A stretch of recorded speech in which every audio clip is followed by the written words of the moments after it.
Hey everybody, it's Manny from Chapel Forge. As usual, I'm only putting out like a video a month because we are just so insanely busy. So the MicroBakery has kind of exploded, which is great. That was kind of the goal. So in my last video, I gave you a MicroBakery tour. A couple videos before that, I talked about getting our licensing in Pennsylvania and what that looked like. Oh my gosh, so since then, so just to give you a little recap, we opened the bakery in June of 2024, or got in our inspections and all that.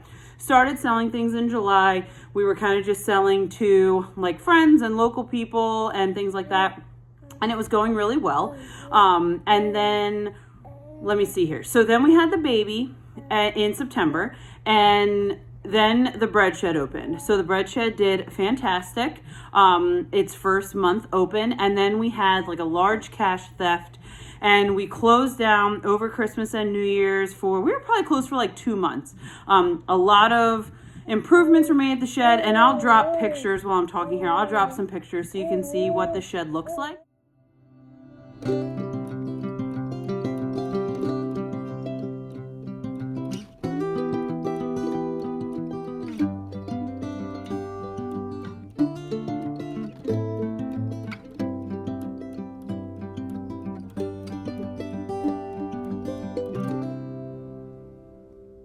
Lemon is very chatty, so hopefully that's not too overpowering to what I'm talking about. So anyway, so I'll drop some pictures, but we, Matt, who owns the shed, and we use the shed, he insulated it, skinned it, the whole thing. So basically Matt's building like a market down there. There's been a meat shed down there for a while. So our friend Kervin has beef, pork, honey, maple syrup, and then he gets in raw milk from a local dairy, raw cheese, things like that, and people have just been loving that. We actually switched from getting our milk. From out of the tank at our Amish friend to getting it from Kervin, because we can get it delivered almost to the doorstep. So Kervin lives about 4 minutes down the road from us. We just have to get it from him at his house, and it is so convenient. So that's been a big change we've made since having the MicroBakery, is we are getting a lot of things delivered. All right, so I'm out playing with the kids. We have this beautiful waterfall in our backyard. And I just thought about something. I didn't tell you about deliveries, so I'm going to tell you about deliveries, and then the scene's going to change back to the kitchen. So we are almost getting milk delivered. I mean, like I said, it's a couple minutes down the road. We are getting almost all of our bakery supplies delivered. Between the bakery supplies warehouse that delivers to us, which happens, I don't get from them every week, but they'll come every week with a minimum, of course. And we also switched to getting our feed delivered. So that's one less thing we have to drive an hour round trip to go get. We are also getting our fuel delivered. So we have a gas pump and a diesel pump here, and we are getting that delivered as well. And that is saving so much time. The fuel pumps were a big goal of ours at the last house. We just didn't get to it. But we were running like here and there and everywhere to get stuff. There's a couple things that I have a source for them. It's just not quite as convenient as getting it delivered to my door. Oh, that's what I was going to say. I also get some stuff delivered from Sam's Club. We've been a Plus member with them forever. And so I've been getting stuff delivered from them for quite a long time. But there are some things that either they carry that the warehouse doesn't, or that's a little bit cheaper. So I get deliveries from those places regularly, and that is saving us an amazing amount of time. So when I talk about outsourcing things to save time, not driving to get feed is saving us so much time, not driving to get fuel, not driving to pick up bakery supplies. All of these things are contributing to us having more family time, but still having a successful MicroBakery. Now back to the regularly scheduled programming. Back to how the bread shed went down. So we had a large cash theft. The guy came in and took a lot of money, and we just had to make some changes. So the shed is now insulated, it's skinned. Zad built a money box. If you know Zad, he's a welder and blacksmith and whatever, and he built a box that, as he says, you'd have to literally take the shed with you to take the money box. Sorry, the kids needed food and, you know, all the toddler things. So shed is in great shape now. We reopened about a month ago, and it has been just an amazing support from the community. Like, just even more than we could have ever expected. So since the shed has reopened, we have, I kind of showed you all of this. So we have our big prep table. We have a half sheet proofer and a full sheet proofer. We've had the bread slicer for a while. We have our sheeter back here, which we use for cinnamon rolls and pepperoni rolls. Since my bakery tour, we've upgraded to some very nice containers from the restaurant store. They were 100% worth it, even though they're super expensive. So we've also started making our icing in 5-gallon buckets because we just need so much of it. So finding a schedule for the bread shed has been definitely a journey. Trying to figure out when people want things stocked. We've added bagels, sourdough bagels, sourdough cakes.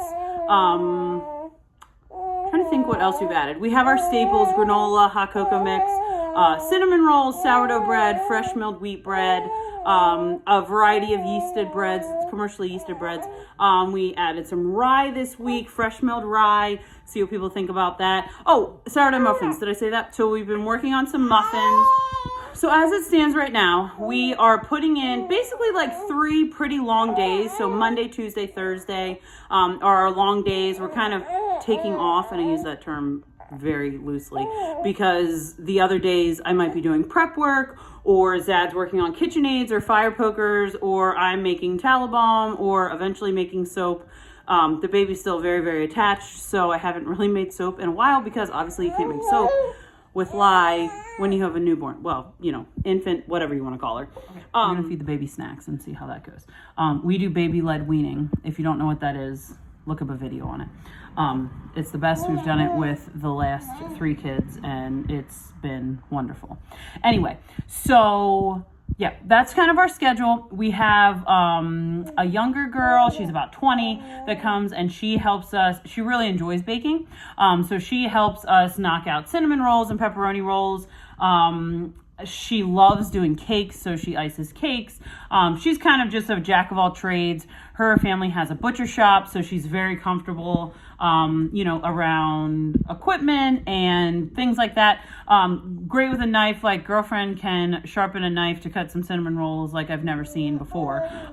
So she's awesome. So she comes like 3 days a week as of now. And obviously, this is just what's working right now. I assure you that probably by next week it'll be different. And then we have Joyce. Joyce is awesome. She is 70, but she can do some mean dishes, let me tell you. So she had found us at the local ice festival this winter, found our brochure, wanted some tallow balm. We chatted a few times. She said, hey, I don't have a lot going on. If you just want some help doing dishes or something, I'd love to just come hang out. And I'm like, okay. At the time, I thought, I don't know if I really need somebody to do dishes. Yes, I do. Because she was not here yesterday, and we missed her terribly. So Joyce comes and helps with, she's kind of just like the mom that bops around the kitchen and does the things that need done. She wipes the counters, she wipes appliances, she does the dishes, she sweeps the floors. She'll weigh out dough if I need her to weigh out dough. There's some things she doesn't love. Like, she doesn't love scooping cookies, neither do I. She doesn't like icing things, neither do I. Which is totally fine, because, sometimes she'll joke like, I don't feel like I have like the skills or whatever. And I'm like, you can wash a mean dish, and that's what I need right now. So she is just, oh my gosh. So they're both just total godsends. They're just amazing helpers in the bakery. So that has been so awesome. So we have that going on. The bread shed, and like I said, I'll put some pictures throughout the video so you can see what the bread shed looks like. But basically what we're doing is, so Mondays we're baking, I'm calling like the weekday essential kind of things.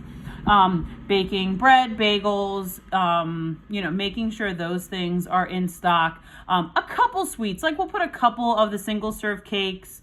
We're working on potentially having cinnamon rolls there during the week, and I'm going to go show you 2 new appliances that we got that are just amazing. But we're always having like sourdough, fresh milled bread, yeasted breads, bagels, making sure those things are always in stock. Granola, always in stock.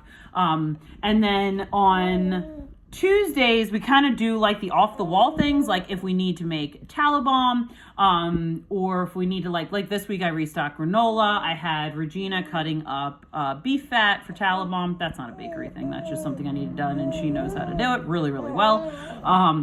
So we had that going on Tuesday. Tuesday's kind of a little bit of a lighter day, maybe more like a 5 to 8 hour day instead of like a 12-hour day.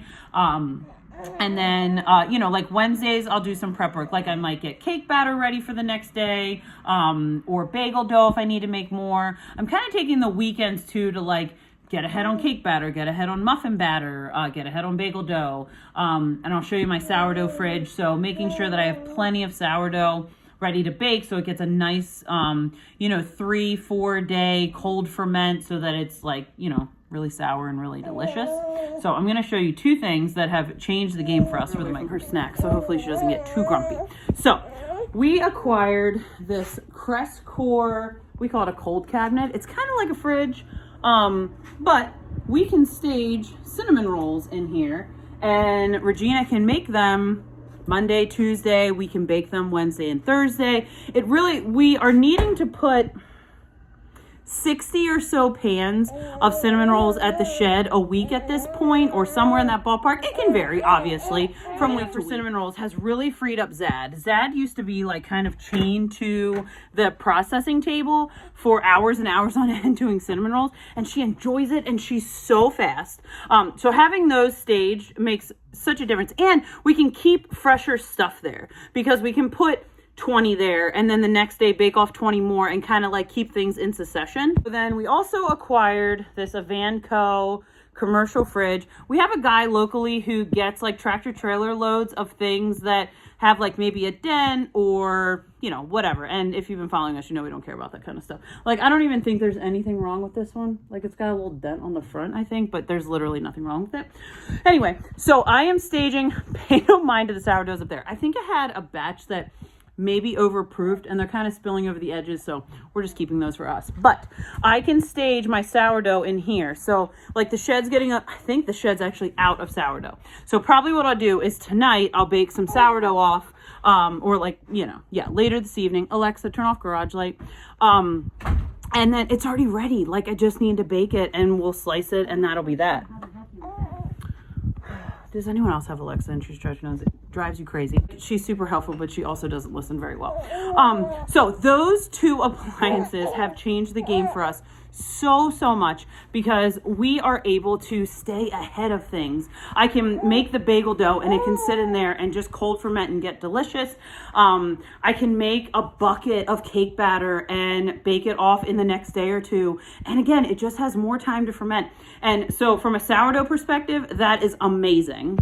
So the trickiest thing, especially when we first opened, was we just felt chained to the bakery. Once we brought on help, they have been worth every single penny that we have paid them. For one, having those two appliances was number two. And honestly, the third thing was taking days off, like truly having days where we were not baking. The only thing we did related to the bakery today was a little bit of bookkeeping, mostly because we needed to take money to the bank. But other than that, we haven't done anything bakery related today. I played outside with the kids. They played water balloons because it's like in the 60s and they think that means that it's water balloon weather. I fed the chickens. I gathered eggs. I don't even remember what else I did. Zuzu and I watched a movie this morning. We played on the swing set. It has just been so nice. Say hi now. All right, we're going to move over here and nurse because she's ready to nurse. So obviously it is challenging having a baby and a bakery. We're making it happen. She is very much, I pretty much hold her like 23 hours and 50 minutes a day, which is fine. I love holding babies and I love holding our babies. So we're making it work. It's fine. That's another reason having extra help is totally worth it. I am trying to find the right cleaning schedule. That's been a little bit of a challenge because simply running the broom does not cut it when you have a MicroBakery. Like the floor needs scrubbed. So I think the groove I've fallen into is, we sweep usually multiple times a day, but sweep multiple times a day maybe try to run the vacuum during the week once or twice if we can. And then like today I went through and I literally scrubbed the floor like on my hands and knees. And it takes like 30 minutes, but it is totally worth it. Oh my gosh, it was so much cleaner. The baby, which this never happens, I laid her down in her little thingy, and she slept in there for like 30 minutes, and I like went to town and I got some work done, and it was awesome, and it looks so much cleaner in there. So finding that groove. My parents are here usually every other weekend, so my mom will help me like clean the bathrooms or those sorts of things. So something I had to do was figure out what needed outsourced. So I've outsourced some of my bookkeeping. Obviously I've sort of kind of outsourced the dishes, not really, just outsourced the dishes on bake days. And it's kind of outsourcing in-house, if that makes sense. So yeah, having that help is just, I can't even, like the other day, Joyce had something else she had to go do. And I was like, it's fine, and it was kind of a challenge keeping up with the dishes, because Thursday's a big bake day because we try to make sure that for Friday morning, the shed is like stocked to the gills. Finding the right amounts to put in the shed has been an interesting challenge. Try not to get that on my phone. And so we're figuring it out and making it work. And Zuzu has some pine cones.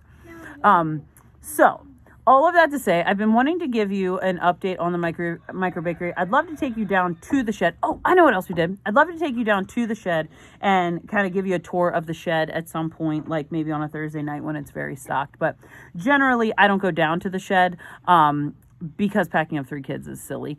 And, Bud can pretty much hang by himself or with 2 of the littles or whatever, but I have to take the baby. And, so all that to lead into, we bought a Ranger. It's a 97 Ranger, and it's like the coolest truck ever. If you know us, our newest vehicles are 2002. So our Excursion, our F-250 are 2002. We have our 97 Ford Ranger and our 94 Jeep Wrangler. We love those, and we don't want new vehicles. So we found this Ranger. A friend had to do selling it. That has really changed the game for us too, because we were kind of stressed. Hi, buddy. We were kind of stressing about, yes. So we were kind of stressing because the shed's like 10 minutes each way, which is not that far. But when you drive diesel trucks that get 10 miles to the gallon and diesel fuel is $4 a gallon, it's a lot. So the Ranger has been a huge help in that way. It's stick. Zad had a Ranger when he was a teenager. And so we just love it. It has been amazing for like Zad and Bud to run to fire calls, take things to the shed, go to the hardware store, like bop around doing those kinds of errands and not do these little trips in our big pickups. And more wear and tear on them and expensive diesel fuel and all that kind of stuff. So that has been our other game changer, is having the Ranger. Zad is working on getting a cap for the Ranger. So at this point, we've been loading up the bread racks that we have, tarping it and taking it down to the shed. But he is working on getting a cap, which will make life so much easier, especially like if it's raining or whatever. Because right now, like if the weather's inclement, we do have to take the Excursion because we have to load the bread racks in the back of the Excursion because we're not just going to, it's food. Like we're not going to tarp it and then just hope it doesn't get wet. So that's how that's going. My last challenge with the bakery currently, 2 things. One, yesterday was a rough day. Most days go fairly smoothly. Yesterday was rough. Everything that could have went wrong, and it was just a rough day. Zad and I generally are pretty positive and optimistic and enjoy what we're doing and all of that, and it was a very trying day. So those days, but you have to have those days in order to grow. The other thing I'm struggling a little bit with is the days that we bake long bake days. I'm not always able to fit in a workout, which is a little bit of a struggle. Now, I'm getting 10 to 12,000 steps on those long bake days, so it's not like I'm sitting on my butt doing nothing, but I'm not getting that like 30-minute sustained raised heart rate that I really enjoy. And also, the days that we're not baking, I'm usually pooped, because we have a long day, Monday, kind of Tuesday, and then Wednesday, I just kind of like want to just be with the kids and chill and be outside. So I'm figuring it out. We have the treadmill, which I have talked about, and I've been using like over the winter. If you've been here for a while, you know that we live kind of on the side of a mountain, like in a holler, and I can walk up the mountain lane and across and down, or, our woods, we have like 15 acres, so I can walk the paths in the woods or whatever. So we have lots of options. Since giving birth, prior to birth, I was in the best shape of my life. Like, I was working out every single day or almost every single day. I was in great shape. And it was wonderful. So right now, we're doing okay. Like, I'm down 12 pounds since the beginning of the year, which is great. And I had the baby the end of September. So I thought, okay, October, November, December, we're just going to focus on postpartum healing. That's kind of the fourth trimester. Focus on postpartum healing and all of that. And postpartum's been pretty good. My tailbone, oh my gosh. So I had back labor with her. I had back labor with Zuzu also. And I guess I was talking to my midwife today, and she was like, well, it's just because you're geriatric, because I had this baby when I was 36. I turned 37 a couple days after I had her. Am I 38? No, I'll turn 38 this year. So we were joking that's why, because I'm old. So that's been a little rough, postpartum. But otherwise, like postpartum, it's been pretty good. Lemon can't decide if she wants to go to sleep or not. So, to wrap this up, if you are thinking about starting a microbakery, I've said this 100 times, but I would totally encourage you to do so. I would not be discouraged if the girl in your neighborhood sells sourdough, or the store across the street sells cinnamon rolls, or whatever. Why does that matter? I always kind of think oversaturation is a little bit of a silly term sometimes. Not always, but sometimes, because, like my friend Nikki, she makes soap. Guess what? We're going to buy her soap and put it in the shed, even though I make soap, because right now, I can't make soap because the baby will not sit with anyone long enough for me to do so. Can't make soap with the baby. And her soap is made from sheep milk. She raises her sheep, she shears them, she makes wool dryer balls from it, she does the whole shoot match. She does felted soap, which is what we're going to put in the shed. I don't make felted soap, and my soap doesn't come from sheep's milk, so it's totally a different thing. So anyway, I would totally not get discouraged about an oversaturation issue. People are going to figure out whose breads they like. Sometimes you might have something in stock that the other person doesn't. You might offer something that the other person doesn't. So I would encourage you to just figure out what the laws are in your state. Hopefully they're not too ridiculous. Ours aren't that bad. There's some things that I think are silly, but they're not that bad. And I can link the video where I talk about what the rules are in Pennsylvania. And if it's your state, reach out to the Department of Ag or whoever you have to talk to and figure out what you need to do. But figure that out, get all your business stuff, do it all legally, because if someone gets sick, have the right insurances in place, do all those things, because you just want to safeguard yourself as best you can. As annoying as I know it is, and overreaching at times, it's worth it to just, you don't want all of your hard work to go up in smoke over something silly. So that is my encouragement to you today. I will try to get you another video out maybe in a month, or do my best to do so. It has been a little bit crazy, just definitely trying to figure out the groove here, but I think we're getting there. And it's spring, and I'm very excited. We haven't had a garden at this house yet. We brought my garden from the other house. We have all the beds. We just need to assemble them. And I'm really excited to do that. We're going to be butchering pigs soon, which is cool. And the chickens are laying eggs, and all those, the fruit trees are budding, my tulips are coming up, so all those fun spring things are happening. I love this time of year. It's my favorite. I don't hate being hot or sweaty unless I'm pregnant, but I hate bugs. The bees are already out, which is really, really frustrating, but whatever, we need the bees. So if you have any questions about starting a microbakery, let me know. We'll see you guys next time.